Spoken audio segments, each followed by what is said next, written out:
Reverend Godfrey is the chairman of the AEA, and if you really want to understand how persecution happens and how we thrive to it, Reverend Godfrey is the man. While later on, Pastor Thanon will speak to us. If you want to talk about maximizing social media, he's the founder of an online platform, and he'll share about that. How can we maximize disciple making in social media? To talk about new ways, let's first welcome Reverend Godfrey. Let's give him a hand.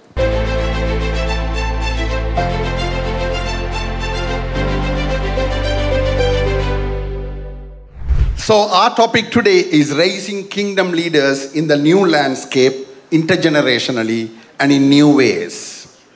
Now I have only 8 minutes, so I'll just highlight some aspects of this whole subject and then let Reverend Thanon respond.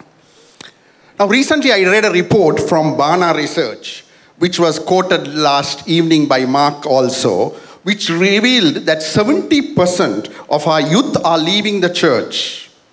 And even more concerning is that a growing percentage of that may never return back.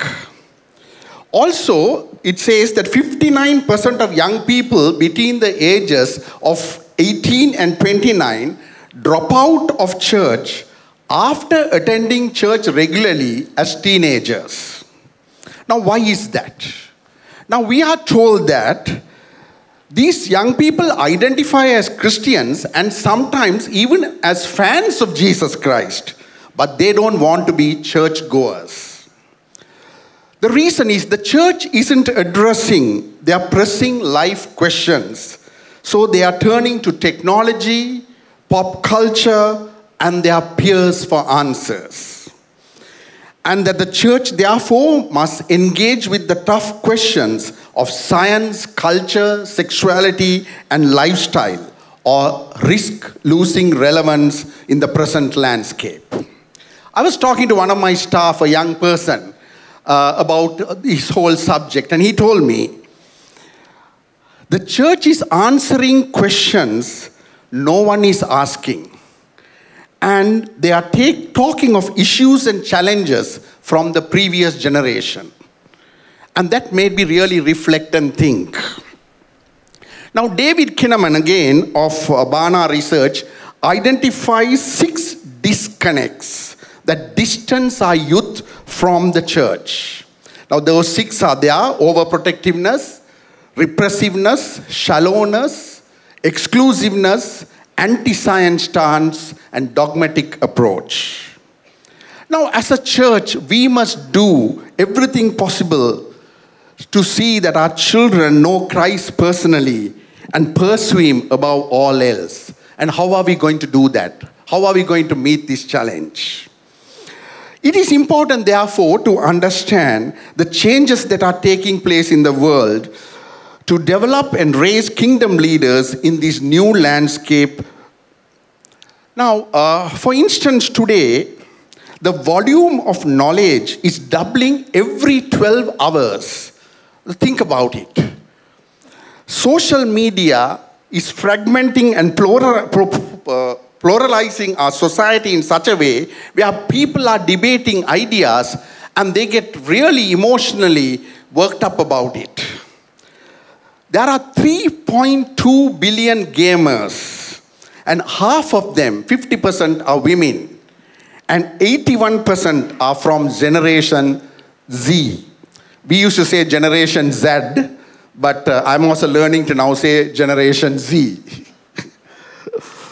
Now, gaming is the new public space. How does the church embrace this reality? Augmented reality, robotics, artificial intelligence, energy storage, blockchain, and gaming is shaping our world. Now, for us to stay relevant in this context, we must actually see if the changes taking place outpaces what's happening inside our organization or church. If it is so, then we will lose relevance. So we need strategies that is cognizant of these changes that are taking place. Now, in this scenario, there are also certain opportunities for the church. One is, there is a deep thirst for spirituality. For instance, with this thirst for spirituality has come in, especially after post-COVID, because there has been a vacuum. People put store in their wealth, in their positions, titles, but all that was of no use when the COVID struck. So there were positives and negatives which happened during that period. And as a response to this vacuum, we are also seeing increased doctrinal deviations, which promises health, wealth, and good life. Secondly, there is a surge in technology. We've got things like artificial intelligence, digital currency, and advertising. The church has gone online. So it's not just a physical building anymore, but there are some downsides to it too. Many people, young and old, prefer staying home and being religious online. We have lost the sense of being part of a community. So, but we must also remember in this context the digital divide, because around 30% of Asia's population still has no access to the internet. The percentages are much higher in places like South Asia. Thirdly, there's a sense of urgency. Some people are feeling like they have lost time and wondering about the meaning of life. They want to make up for lost years and live to the fullest. Others are searching for a sense of purpose and fulfillment. This feeling is strong, especially among the Generation Z, the young folks who think they have missed out on their growing up years and they feel isolated. Now, in this context, how do we raise kingdom leaders? Firstly, we must have a strong biblical foundation. We need to start with building a strong understanding of the Bible and its teaching among leaders. To do that, we need to strengthen biblical training and discipleship. Secondly, mentoring and modeling. It is important to focus on these aspects of training. Senior leaders have an important role in showing others what biblical leadership looks like. Today, models sometimes are rare to find. Thirdly, character development and spiritual formation. As evangelicals, this is an area we have been very weak on. The Catholic Church and some of the Orthodox churches have really concentrated on that. And because of that, there is a lack of honesty, integrity, and servant leadership. And spiritual disciplines are neglected by our constituency. Fourthly, we find conflict resolution and communication. This is again an area that our leaders struggle with. Within churches, there's so much of conflict and we don't know how to handle this. We sometimes disagree at board meetings or within our church leadership, and what happens is it is taken very personal. There is hostility and animosity. And these are things because we haven't learned how to handle conflicts in a biblical manner. And fourthly, finally, community engagement. While the centrality of the church is important, leaders should also connect with the community around them. And this should be encouraged. They should have a positive influence on the society and community, just like salt and light. In short, building kingdom leaders in Asia requires a commitment to nurturing spiritual growth, leadership skills, and a heart of a service based on Christian principles. Now, this begs the question, who is the kingdom leader? There is sometimes confusion who a kingdom leader is. Kingdom leaders are not good event managers, organizers, or people who will meet people's needs, or who have a good PR. Kingdom leaders essentially first are shepherds. In Psalm 78:72, it says, with upright heart he shepherded them and guided them with his skillful hand. They are leaders who prioritize the well-being and growth of their team members and foster trust and loyalty. Ezekiel 34. They are not only driven but are called leaders. They shouldn't be driven leaders, but called leaders. For instance, in Mark 10:42-45, we are told that Jesus called the disciples together and said, "You know that those who are regarded as rulers of the Gentiles lord it over them, and their higher officials exercise authority of them. Not so with you. Instead, who wants to become great among you must be your servant." So servant leadership is another essential characteristic. Then kingdom leaders are also those who embrace renewal and innovation.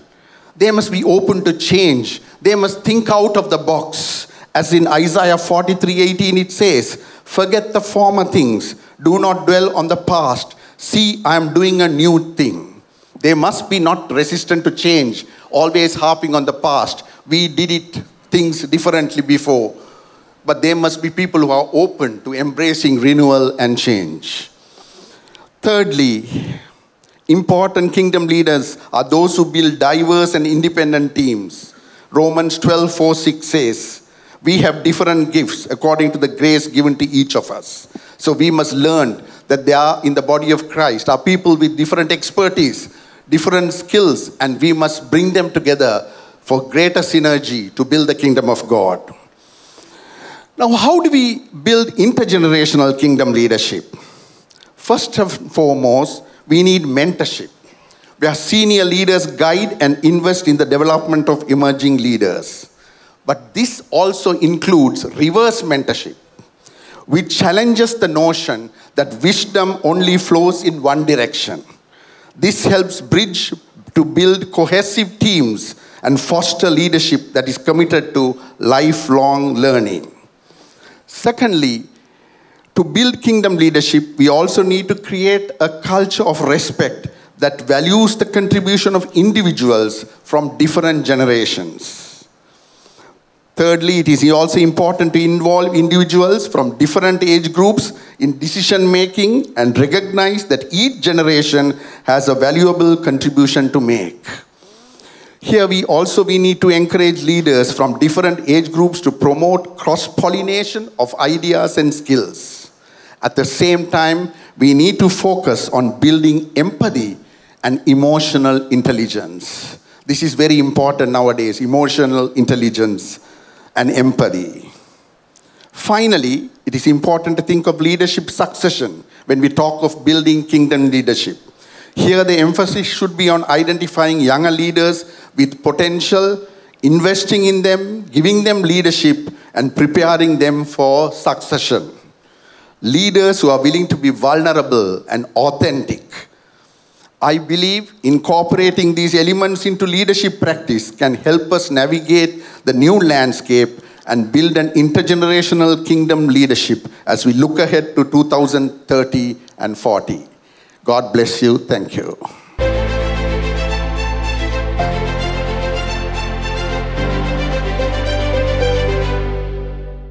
Thank you, Reverend Godfrey. I'm totally agree with what you said. Yeah, especially mentoring people and also modeling them. I also being mentored by the elderly leader, and I've been blessed through the experience that I learned from many experienced leaders. And I would like to share my observation regarding making young people to be leaders. I grew up in youth ministry, and I was a youth pastor for years. And then when I started church in the last 15 years ago, we start with the young people. And since that, we start planting churches. And I have always talked to the young people to understand them better, because they are quite different from people in my generation. Even I grew up in youth ministry, but right now it changed. So from my observation, I found out that the characteristic of the young people are changed, but some are the same. The first one is they need to be loved and belong. This is common through all generations. So you who are the people of love can show this, and everyone can work with the young generation. And secondly, I found out that they're questioning about purpose and meaning of life as well. I was criticized some of the young people sometime in the past. They play games, they watch video clip, they utilizing social media, and sometimes I think that they're lacking of purpose. But actually, they are seeking for happiness through those behaviors. They still have hunger inside of them.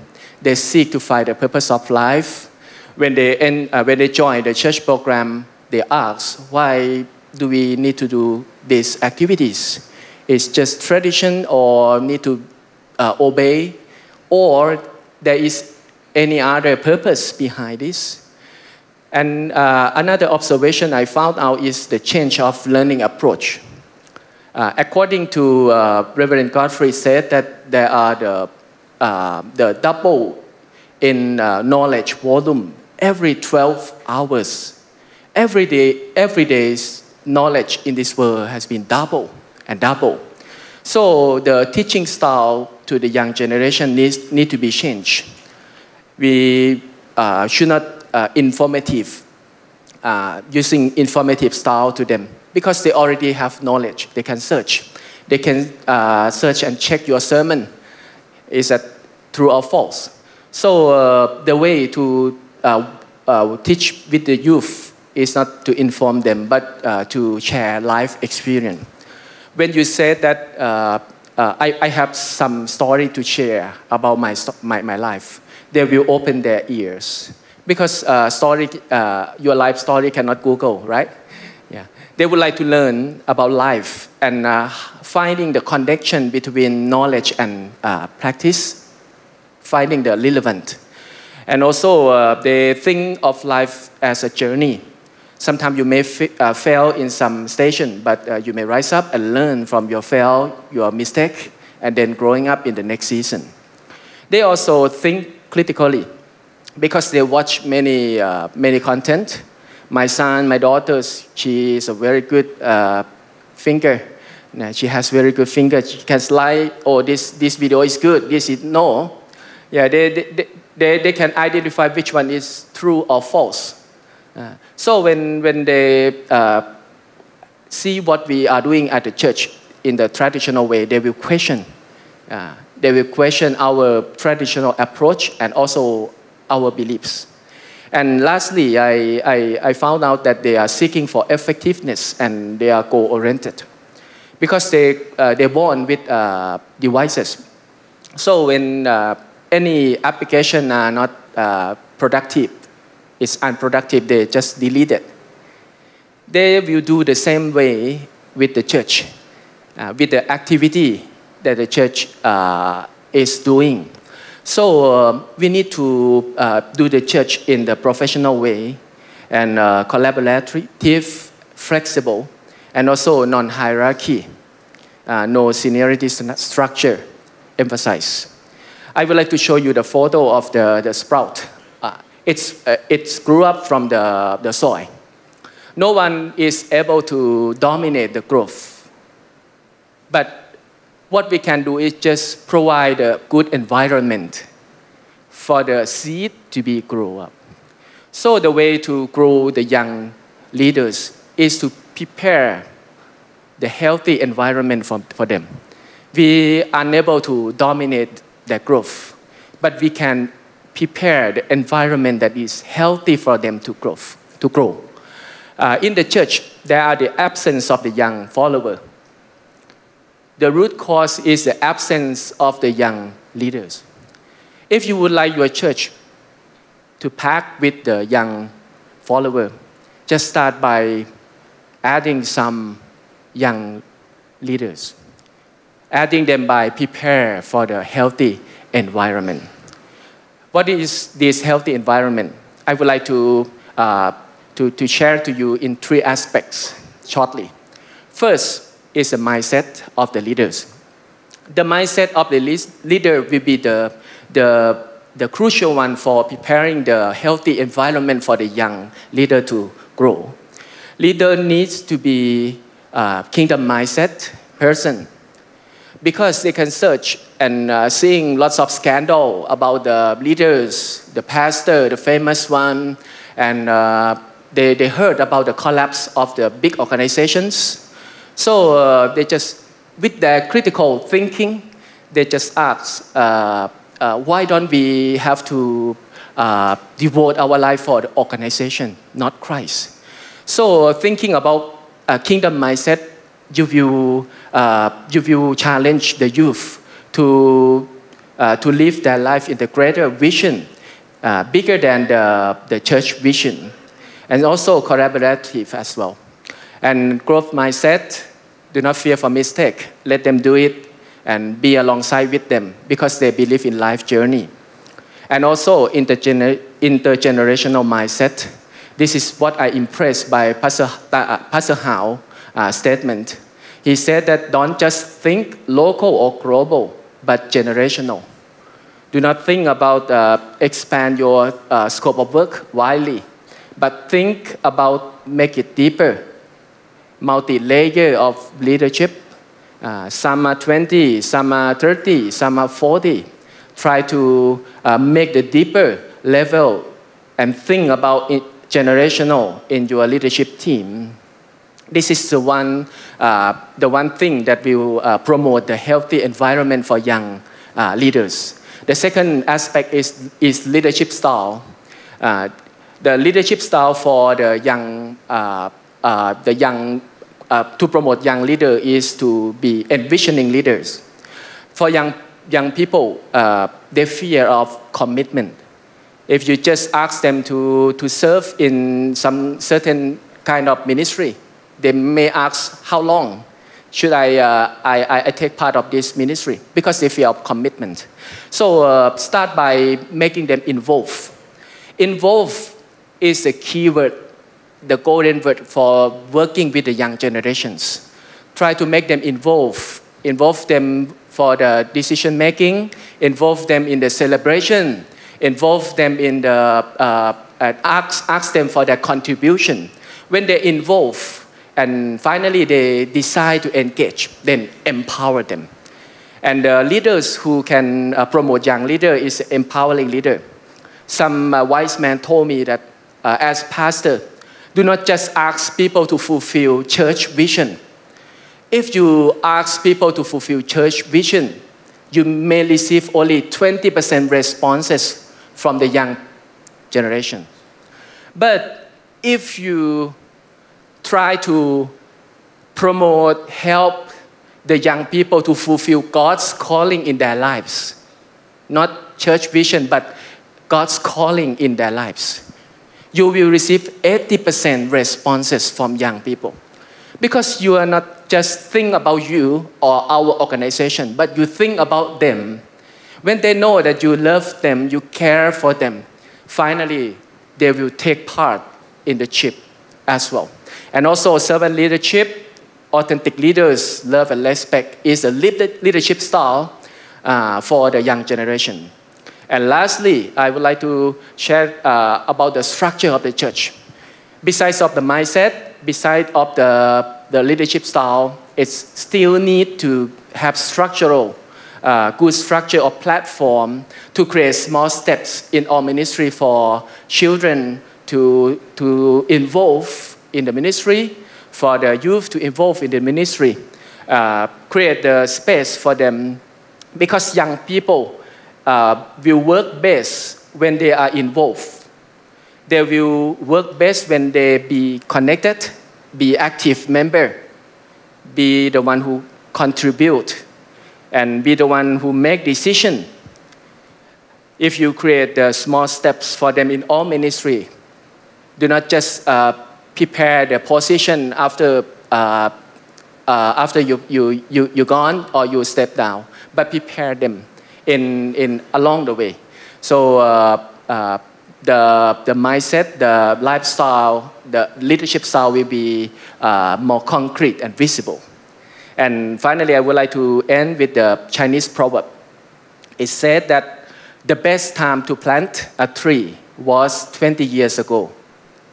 The second best time is now. Hope you can have many young leaders in your church, your organization. God bless you.